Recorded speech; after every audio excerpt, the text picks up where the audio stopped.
Durante um desfile de 4 de julho, um policial de folga, Detective Marv Boswick, persegue um ladrão por um cano de esgoto.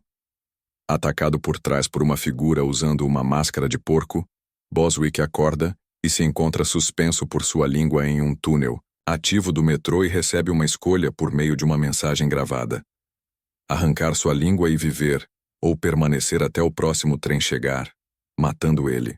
Incapaz de escapar da armadilha a tempo, Boswick é atropelado pelo trem e morto. No dia seguinte, o chefe de polícia Andy Garza designa Det. Ezequiel Zek oferece um novo parceiro, o novato idealista William Shank. Banks e Shank investigam. A morte de Boswick e Banks percebe que isso é semelhante ao já falecido Jigsaw. Carece de fontes.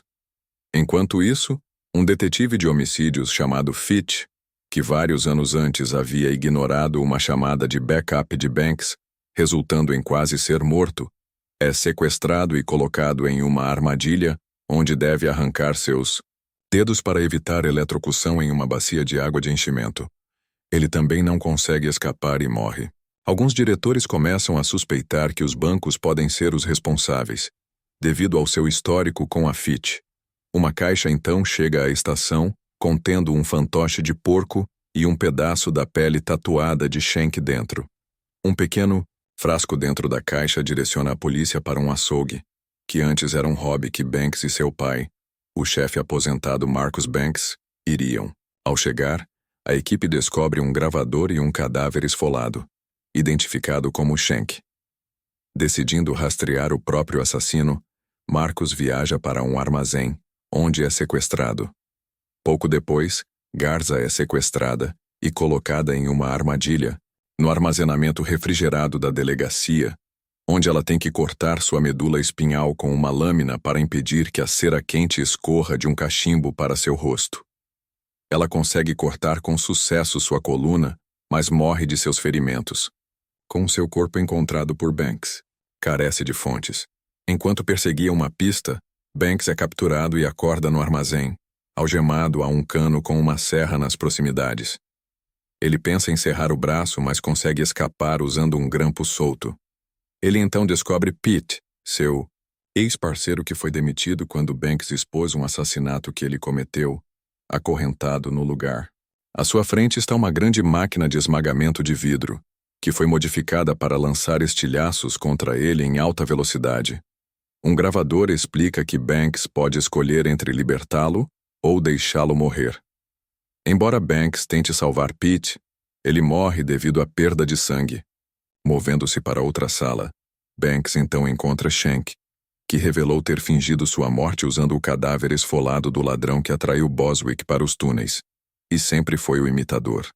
Ele explica que a pessoa que Pete assassinou era o pai de Shank, que foi baleado porque concordou em testemunhar contra um policial sujo. Ele também revela que Marcus, durante seu tempo como chefe, protegeu deliberadamente oficiais corruptos, incluindo Garza, a fim de limpar as ruas do crime com mais eficiência. Carece de fontes.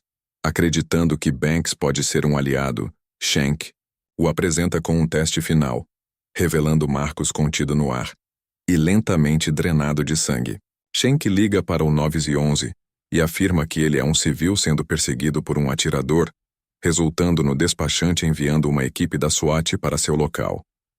Ele entrega a Banks um revólver com uma única bala e oferece a ele a escolha de usar a última bala para atirar em um alvo que salvará Marcus, mas permitirá que Shank escape, ou matar Shank e deixar seu pai sangrar até a morte.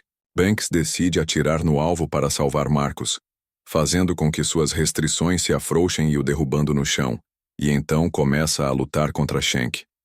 Pouco depois, a equipe da SWAT chega e inadvertidamente aciona um arame, fazendo com que as restrições de Marcus o puxem para cima novamente. Uma arma é revelada fixada em seu braço, e quando as restrições a puxam para cima, a equipe da SWAT o confunde com um atirador e o mata. Banks grita de angústia quando Shank escapa. O policial Z, que sempre viveu à sombra do pai, um dos mais respeitados membros da polícia local, quando uma série de assassinatos na cidade visa especificamente os agentes da lei, Percebe-se que o responsável está copiando as técnicas de tortura do falecido Jigsaw. Zack assume a dianteira das investigações, temendo se tornar o próximo alvo. Existe um aspecto curioso na maneira como Espiral, o legado de Jogos Mortais 2021, brinca com as convenções tanto do filme de investigação quanto do terror gore. No gênero policial, a trama está repleta de detetives inteligentíssimos, capazes de deduções instantâneas. Fitch, Richard Zepieri, observa alguns segundos da gravação de uma câmera de segurança, onde vê um sujeito inteiramente mascarado e maquiado, e afirma: "Eu sei quem é." "É o Billy, vamos!" Assistindo ao início de um vídeo, Zack aponta para a parede, escura de um beco e declara: "Eu reconheço isso aqui. São os fundos da delegacia. Vamos."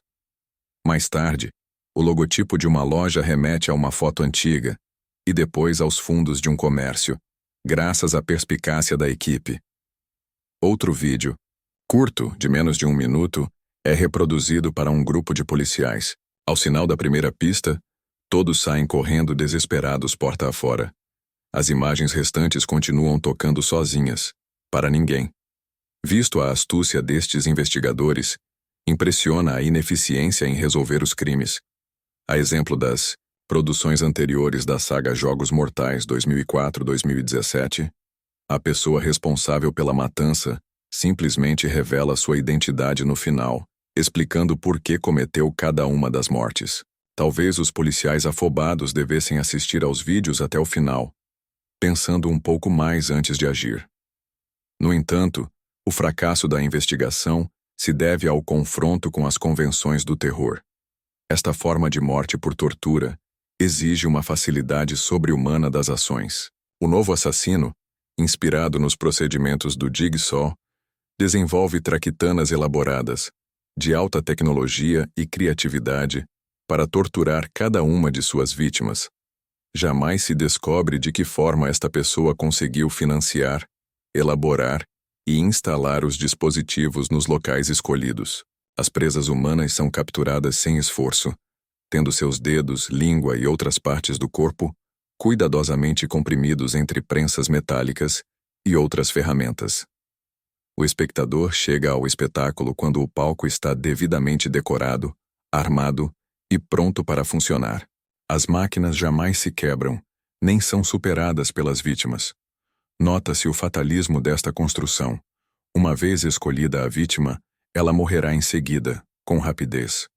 O assassino consegue prever passos aleatórios de seus alvos, entrar em locais supersecretos e protegidos, tendo tempo de instalar uma máquina que despeja cera quente sobre a cara da vítima, ou um disparador de cacos de vidro.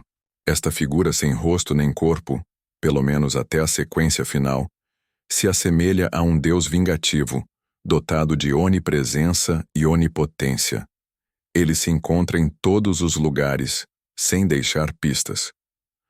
A disposição de recursos tão artificiais, o vilão escolhe a maneira mais difícil de matar cada policial, resulta num dos elementos interessantes da narrativa: as semelhanças entre os mocinhos e o bandido.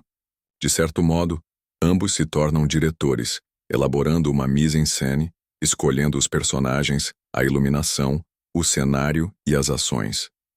O herói Zack despreza os manuais de boa conduta da polícia, preferindo criar suas ficções.